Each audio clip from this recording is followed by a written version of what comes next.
ठरलं तर मग या मालिकेच्या 22 जानेवारीच्या भागामध्ये अर्जुन सायलीला सांगत असतो, मधुभाऊ हे आपले आहेत. आपल्या माणसांनी जरी अपमान केला ना तरी त्याचं अजिबात कधी वाईट वाटत नाही. ती आपली माणसं असतात ना, आपल्यावरील प्रेमापोटी ते हे सगळं करत असतात. असं म्हणत दोघं जण एकमेकांकडे पाहत असतात. त्यावेळेला इकडे आता कुसुम आणि चैतन्य या दोघांचं प्रेम पाहून खूप आनंदी होत असतात. कुसुम म्हणते, चैतन्य सर, कळलं का किती प्रेम आहे ते एकमेकांवरती करतात ते, आणि आता त्यांना लागल्याचं पण काही पडलेलं नाहीये. आणि मी तुम्हाला म्हटलं होतं ना #सार्जुन म्हणून, यावरती चैतन्य म्हणतो काय. त्यावरती चैतन्याला आता इकडे कुसुम सांगायला लागते, अहो सार्जुन, मी तुम्हाला म्हटलं होतं ना. चैतन्य म्हणतो हां. इकडे अर्जुन म्हणतो, काय चाललंय तुमचं. यावरती आता इकडे कुसुम सांगायला लागते, मला असं वाटतंय की आपण दोघांनी इथे थांबण्यापेक्षा आता आपण इकडून गेलेलं बरं. कसं आहे, त्या दोघांना गप्पा मारू दे. असं म्हटल्यावरती चैतन्य आणि कुसुम त्या रूममधून बाहेर जातात. तोपर्यंत सायली इकडे अर्जुनला मलमपट्टी करत असते आणि त्यानंतर ती आता सांगायला लागते, हे बघा, मी न विमलताईंना एक लेप बनवायला शिकवलेला आहे. तुम्ही घरी गेलात ना की तो लेप विमलताईंना बनवायला सांगा आणि तुम्हाला लावायला सांगा. विमलताई तो व्यवस्थितरित्या लेप बनवतील, तुम्हाला लावतील, म्हणजे ना तुमच्या ह्या सगळ्या जखमा आहेत ना, या जखमा बऱ्या होऊन जातील. यावरती अर्जुन म्हणतो, विमलला का. आता तर सगळं क्लिअर झालेलं आहे ना. तुमचं माझ्यावरती प्रेम आहे, माझं तुमच्यावरती प्रेम आहे. तर आता तुम्ही घरी चला. घरी चलून तुम्ही स्वतःच हा लेप बनवा आणि तो मला लावा. असं म्हटल्यावरती आता इकडे सायली म्हणते, काय घरी. यावरती अर्जुन म्हणतो, हो, आता तुम्ही आपल्या घरी चला. आपल्या घरी चलून तुम्ही आता मला हा लेप आपल्या स्वतःच्या रूममध्ये लावा. असं म्हणत तो सायलीचा हात आपल्या हातात घेतो आणि खूपच रोमॅन्टिक झालेला असतो. इकडे आता सायली अर्जुनचा हात धरते आणि आपल्या घरी नाही, अजूनही ती वेळ आलेली नाही, असं आता सायली म्हणायला लागते. अर्जुन म्हणतो, का, काय झालंय. अहो आत्ता तर काहीही प्रॉब्लेम नाही आहे ना. तुमचं माझ्यावरती आणि माझं तुमच्यावरती प्रेम आहे, आपण हे एक्सेप्ट केलंय. तसंच आपण घरच्यांना सुद्धा हे एक्सेप्ट करायला लावूया. तुम्ही कोणतीही काळजी करू नका. काहीही झालं तरी सुद्धा आपण आता त्यांना आपलं प्रेम एक्सेप्ट करायला लावूया. यावरती आता सायली अर्जुनला काही समजावून सांगत असते. इकडे आता घरामध्ये अजूनही तन्वी आणि आता अर्जुन यांच्या लग्नाच्या गोष्टी चालू असतात आणि रविराज सांगत असतात, नाही, अर्जुन या माझ्या मुलीला नीट वागणूक देणार नाहीये. मला माहितीये ना, प्रेम तर सोडा, पण तो तिला नीट वागणूक सुद्धा देईल की नाही हे सगळं मला माहीत नाहीये. आणि त्याच्या नजरेत मला न कधीही तन्वीबद्दल प्रेम दिसलं नाही आणि त्यामुळे मला नाही वाटत की हे लग्न व्हायला पाहिजे म्हणून. अस्मिता म्हणते, पण रविराज काका, तू एकदा तरी या सगळ्यामध्ये तन्वीचा विचार कर ना. तिला काय वाटतं, तिला या सगळ्यामध्ये काय गोष्टी वाटतात, हा जरी तू विचार केलास तर तुला बरं वाटेल. यावरती प्रतिमा म्हणते, हे बघ, मला असं वाटतंय की अर्जुन आणि सायली यांचं जे प्रेम आहे ना, ते प्रेम मला दिसतंय. यावरती अस्मिता म्हणते, प्रतिमा आत्या, तुला त्या दोघांचं खोटं प्रेम दिसतंय. त्या दोघांच्या मनामध्ये असलेली फसवणूक तुला दिसती आहे, पण तुला तन्वीच्या डोळ्यामधलं खरं प्रेम दिसत नाहीये. तू तिची आई आहेस ना, मग तिचं खरं प्रेम तुला का नाही दिसत आहे. यावरती प्रिया आता इकडे रविराजांच्या इकडे येते आणि हे बघा आई बाबा, मी तुमच्या मनाविरुद्ध कधीही कोणतीही गोष्ट करणार नाही. तुम्ही मला जे काही सांगाल ना तेच करणार आहे मी.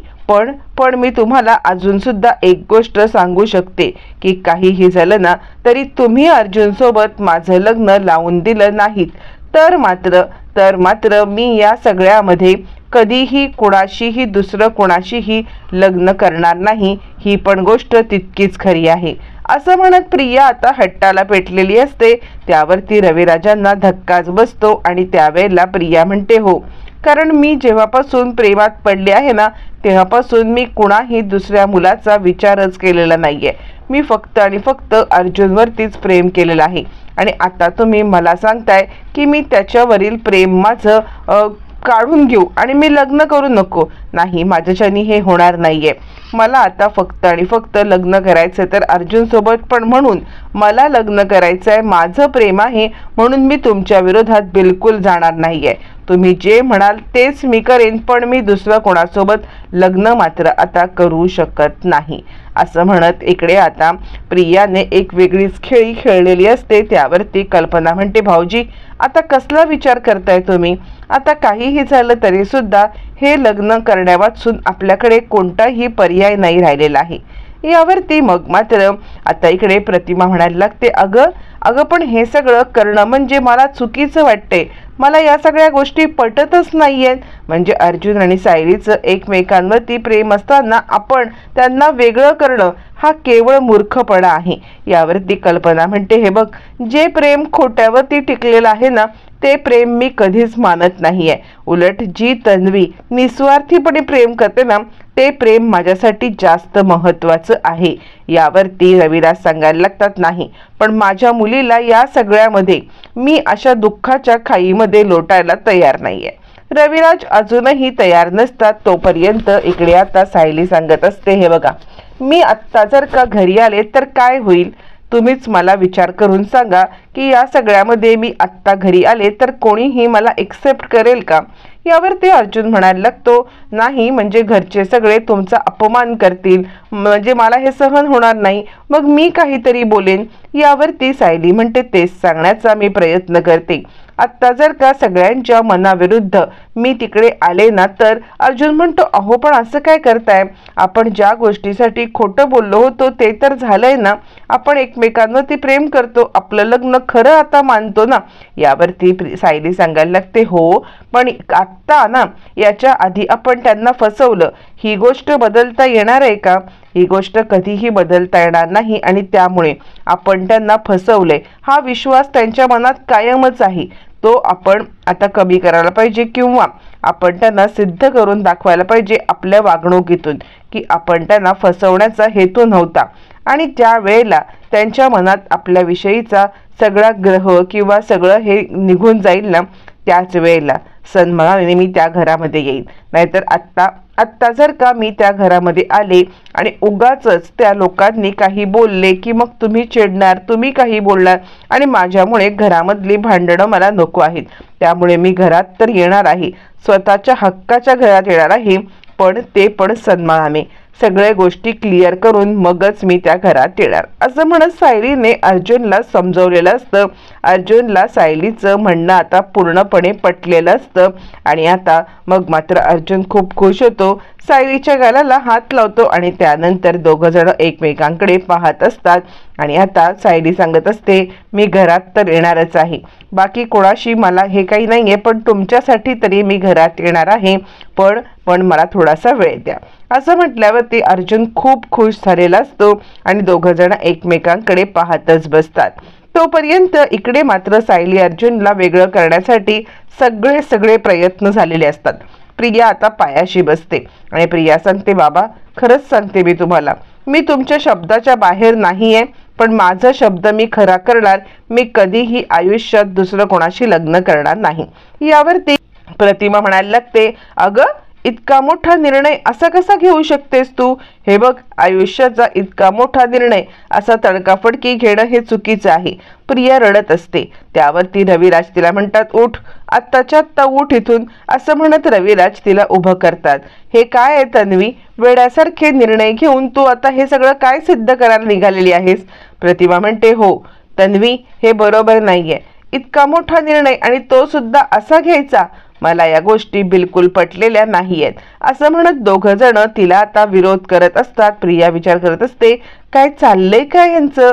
म्हणजे आता मी इतकं सगळं बोलत आहे तरी यांना पाझर म्हणून फुटत नाहीये, काय करायचं तरी काय? असं म्हणत इकडे आता प्रिया विचार करत असते. पण प्रतिमा या लग्नाला ठाम विरोध देत असते, कारण तिला सायलीचं प्रेम माहिती असतं. यावरती प्रिया सांगते, हो मी आयुष्यात कधीही पुन्हा लग्न करणं, प्रेमात पडणं हे करू शकत नाही. मी कधीही माझा संसार उभा करण्याचा विचार सुद्धा करू शकत नाही. आता मात्र रविराज पिघळतात आणि उठ बाळा उठ, अशी वेड्यासारखी बसून राहू नकोस. इकडे पूर्णाजीला कळतं की प्रियाने जिंकलेलं आहे रविराजांचं मन काहीही झालं तरी रविराज आता या सगळ्यामध्ये प्रियाचं मन काही मोडत नाहीये. पूर्णाची खूपच खुश होते आणि त्यानंतर रविराज प्रियाला आता आपल्या उराशी कवटाळतात. बाळा, रडू नकोस, तुझ्या डोळ्यात अश्रू मी कधीही पाहू शकत नाहीये असं म्हणत ते प्रियाला सांगतात. ठीक आहे, तुझी मर्जी आहे ना हे सगळं करण्याची, तर तुझ्या मर्जीच्या मी आड येणार नाही. जे तुला हवं आहे ना ते कर बाळा असं म्हणत रविराज प्रियाला उराशी कवटाळतात. अस्मिता खूपच खुश होते. चला, म्हणजे रविराज काका तयार झाले, रविराज काका तयार झाले असं म्हणत आता मात्र प्रिया खूपच इकडे खुश झालेली असते. अस्मिता खुश झालेली असते आणि रविराज सांगतात, माझ्या मुलीच्या डोळ्यामध्ये अश्रू पाहिल्यावरती मी नाही हे करू शकत. आज जे काही अश्रू तुझ्या डोळ्यामध्ये आले ना ते अश्रू शेवटचे असं म्हणत रविराजांनी प्रियाला आता जवळ केलेलं असतं. इकडे कल्पना, पूर्णाजी सगळेच जण खूप खुश होतात आणि फायनली या सगळ्यामध्ये आता प्रियाने रविराजांना मूर्ख बनवण्यामध्ये आणि बाकी सगळ्या घरच्यांना मूर्ख बनवण्यामध्ये कोणतीही कसर बाकी ठेवलेली नसते. सगळं अगदी तिच्या मनासारखं झालेलं असतं आणि सगळ्या सुभेदार परिवाराच्या मनासारखं झालेलं असतं. पूर्णाजी, कल्पना, प्रताप सगळेच जण खुश होतात. त्यावेळेला आता पूर्णाजी म्हणायला लागते, आता मी खूप मोठ्या ओझ्यातून उतरलेली आहे. मी प्रतिमा तुला वचन दिलं होतं की तुझी मुलगी तन्वी आणि माझा नातू अर्जुन यांचं मी लग्न लावून देणार आहे आणि जोपर्यंत मी यांचं लग्न लावून देत नाहीये तोपर्यंत माझा पण पूर्ण होणार नव्हता. आज या निमित्ताने का होईना पण माझा पण पूर्ण झालेला आहे. मी तुला या सगळ्यामध्ये वचन दिलं होतं ते वचन मी पूर्ण करू शकले असं म्हणत पूर्णाजी आता 21-22 वर्षापूर्वी दिलेल्या वचनाबद्दल बोलत असते. पण प्रतिमाला या सगळ्यामध्ये स्वारस्यच वाटत नसतं. तिला हे वचन हे काही आठवत नसतं किंवा तिला हे आठवायचं पण नसतं. तिचा सगळ्यात महत्त्वाचा हेतू असतो तो म्हणजे सायली अर्जुनला दूर न करणं किंवा सायली अर्जुनच्या प्रेमाच्या मध्ये न येणं. त्यामुळे आता इकडे प्रतिमाला हे काही आवडत नाही. प्रतिमा म्हणते, पूर्णाई, तुम्ही ज्या वचनाचं बोलताय ना किंवा तुम्ही ज्या वचनासाठी हे इतकं सगळं करताय ना ते वचन मला तर आठवत पण नाहीये. हा, म्हणजे मी असं नाही म्हणत आहे की तुम्ही खोटं बोलत असाल, तुम्ही खरंच बोलत असाल, पण त्या वचनासाठी जे मला आठवत सुद्धा नाहीये त्या वचनासाठी इतकं सगळं करण्याची खरंच गरज होती का असं म्हणत प्रतिमा या सगळ्यामध्ये प्रश्नचिन्ह उभं करते आणि तिला हा प्रश्नचिन्ह उभं करून हे सगळं थांबवायचं असतं. पण पूर्णाजी पूर्णपणे आता इकडे प्रियाच्या आहारी गेली असल्यामुळे तिला आता काहीही करून अर्जुन आणि प्रिया या दोघांचं लग्न लावायचं असतं, दुसरं काहीही नाही. प्रतिमा म्हणते, तुम्ही म्हणत आहे खरं असेल पण मला या गोष्टी बिलकुल आठवत नाहीयेत असं म्हटल्यावरती मग मात्र आता इकडे प्रिया खूप खुश होते. चला, कसं का होईना या सगळ्यांना मूर्ख तर आपण बनवलेलं आहे. काहीही झालं तरी सुद्धा या सगळ्यामध्ये आपण आता जिंकलंय. सगळ्यात उदास असते इतक्या सगळ्यात बसलेली ती एकटी विमलला या गोष्टी बिलकुल पटलेल्या नसतात. विमल पूर्णपणे या सगळ्यांच्या विरोधात असते आणि आता विमलचं ऐकतंय कोण, पण इकडे विमलला विचारते कोण किंवा विमलच्या भावनांना कसली किंमत आहे. शेवटी एक कामवालीच ती सायली. तिला जेवढी किंमत द्यायची तेवढी किंमत तिला या घरामध्ये कोणीही देत नसतं आणि त्यामुळे मग मात्र आता विमल खूपच उदास होते. पण इकडे अस्मिताचा मात्र आता इकडे खूप जळफळाट होत असतो आणि अस्मिता सांगायला लागते, वा जा, ए विमल काय करतेस तू, जा आत्ताच्या आत्ता छानपैकी काहीतरी गोडाधोडाचं बनव. घरामध्ये इतका गोडाचा आता प्रसंग आलेला आहे तर गोडाधोडाचं काहीतरी बनवून खायला घाल असं म्हटल्यावरती आता इकडे विमल सांगायला लागते, ठीक आहे मी शिरा करते. बिचारी विमल हुकमाची ताबेदार असते. काहीही झालं तरी सुद्धा घरातले जे काही सांगतील ते करणं तिला भाग असतं. त्यामुळे ती सांगते, मी गोडाचा शिरा करून आणते. अस्मिता म्हणते, जा लवकरात लवकर जा. रविराज काकांनी परवानगी दिलेली आहे आणि त्यामुळे या सगळ्यामध्ये आता मात्र इकडे प्रियाला तन्वीला या घरची सून बनवण्यापासून कुणीही थांबवू शकत नाही असं म्हणत सगळेच जण खुश असतात. बिचारी विमल शिरा करण्यासाठी जाते पण रविराजांच्या चेहऱ्यावरती मात्र आता काही आनंद दिसत नसतो. प्रियाच्या हट्टापायी त्यांनी जरी या लग्नाला परवानगी दिलेली असली तरी सुद्धा या सगळ्यामध्ये ते काही खुश असलेले दिसत नाहीत. आता पूर्णाजी सांगायला लागते, या घरावरती जे काही संकट आलं होतं ते संकट गेलेलं आहे. आता फक्त या घरामध्ये सुखाची चाहूल लागणार आहे. तन्वीच्या येण्याने आता घर कसं छानपैकी आता पहिल्यासारखं हसतं होणार आहे. मी तर या प्रसंगाची वाट पाहत आहे. कधी एकदा ह्या लग्नाच्या सनईचा उघडा वाजायला लागलेले आहेत असं म्हटल्यावरती मग मात्र आता इकडे हे सगळं झाल्यावरती प्रिया खूप खुश असते आणि आता इकडे पूर्णाजी हात जोडत असते. त्यावेळेला रविराज म्हणतात, पूर्णाई, माझ्या मुलीच्या डोळ्यामध्ये आलेले हे शेवटचे अश्रू असतील. यामध्ये तुम्ही आता कधीही माझ्या मुलीच्या डोळ्यामध्ये अश्रू येऊ देऊ नका. काहीही झालं तरी सुद्धा मी माझ्या मुलीच्या डोळ्यामध्ये अश्रू पाहू शकत नाही आणि त्यामुळे हे अश्रू शेवटचे. काही झालं तरी तुमच्या सुभेदारांच्या परिवारामुळे माझ्या मुलीच्या डोळ्यामध्ये जर का अश्रू आले ना तर या सगळ्यामध्ये तुमच्यासाठी चांगलं नाही होणार. काहीही झालं तरी सुद्धा या प्रसंगामध्ये मी माझ्या मुलीला कधीही टाकू इच्छित नाहीये. तिच्या डोळ्यामधील अश्रू कधीही यापुढे मी पाहू शकत नाहीये. जर सुभेदारांच्यामुळे तिच्या डोळ्यात एक जरी अश्रूचा हे आला ना तरी मी तांडव उभं करेन असं म्हणत रविराज उलटा कांगावा करत असतात. ॲक्च्युली रविराज एक खूप मोठे वकील असतात. रविराज वकील असतात, त्यांना कळणं अपेक्षित आहे की या सगळ्यामध्ये आपण जे काही लग्नाचा विषय करतोय ते पूर्णपणे चुकीचं आहे. कारण या सगळ्यामध्ये ज्या काही गोष्टी आहेत त्या गोष्टी कायद्याने सुद्धा मान्य नाही आहेत आणि आपण कायद्याच्या विरोधात जात हे सगळं करतोय. त्यामुळे आता रविराजांना काहीतरी अक्कल असायला हवी असते. पण सगळ्यांच्या सोबत रविराजांनी पण अक्कल गहाण टाकलेली असते. पूर्णाजी तर काय लहान मुलीसारखी नाचत नाचत देवाचे आभार काय मानते, काय काय करत असते. तिला तर आपण म्हणजे काय चुकीचं करतोय असं वाटतच नसतं. आणि पूर्णाजी सांगत असते, आता शेवटी माझ्या घरात सगळं व्यवस्थित होणार आहे. सगळेजण खूप खुश असतात. कल्पना पण खुश असते आणि आता जा विमल, पटकन शिरा कर असं ती सांगायला लागते. विमल बिचारी शिरा करण्यासाठी जाते. अस्मिता म्हणायला लागते, आता तर माझी नवीन वहिनी येणार आहे आणि या नवीन वहिनीसाठी मी खूप खूप खूप एक्सायटेड आहे. म्हणजे काहीही झालं तरी सुद्धा माझी नवीन वहिनी आता तन्वी वहिनी. चालेल ना ग, मी तुला तन्वी वहिनी म्हटलं तर. असं म्हटल्यावरती प्रिया आता चक्कल असते. अस्मिता म्हणते, मी तर तुला तन्वी वहिनीच म्हणणार आहे असं म्हणत अस्मिता खूपच खुश होते. तोपर्यंत सगळेच जण खुश होतात. मग रविराज आणि आता इकडे प्रतिमा हे दोघं जण आपल्या घरी जातात. रविराज आणि प्रतिमा घरी गेल्यावरती मग मात्र आता इकडे अर्जुनला घेऊन चैतन्य येतो. चैतन्य ज्या वेळेला अर्जुनला घेऊन येतो सगळेच जण हादरतात. अर्जुनच्या डोक्याला झालेली जखम ही आता सगळेजण पाहतात आणि अर्जुन काय झालं यावरती आता इकडे अस्मिता म्हणते, काय रे, म्हणजे आम्ही व्हिडिओ जे पाहिला तो सगळा व्हिडिओ बरोबर होता का, काय चाललंय काय तुझं असं म्हटल्यावरती चैतन्य म्हणतो, काही नाही, तुम्ही काळजी करू नका, सगळं काही व्यवस्थित आहे. अस्मिता म्हणते, बोल ना, अरे काय चाललंय हे सगळं, काय चाललंय असं म्हटल्यावरती आता इकडे प्रिया सांगायला लागते, काय रे अर्जुन, कुठे गेला होतास, त्या जनता चाळीमध्ये गेला होतास का, तिथेच हे सगळं घडलंय का. पण अर्जुन काही उत्तर देण्यासाठी बिलकुल तयार नसतो. अर्जुन या सगळ्यामध्ये आता काहीही बोलतच नाही. अर्जुन आता आतमध्ये येतो. चैतन्य म्हणतो, हे बघा, त्याची जखमा बऱ्या झालेल्या आहेत, तुम्ही त्रास करून घेऊ नका. सगळेजण अर्जुनला आता खाली बसवण्याचा प्रयत्न करतात. पण प्रिया मात्र उकरून सारखी अर्जुन कुठे गेला होता हे सगळं करण्याचा प्रयत्न करत असते.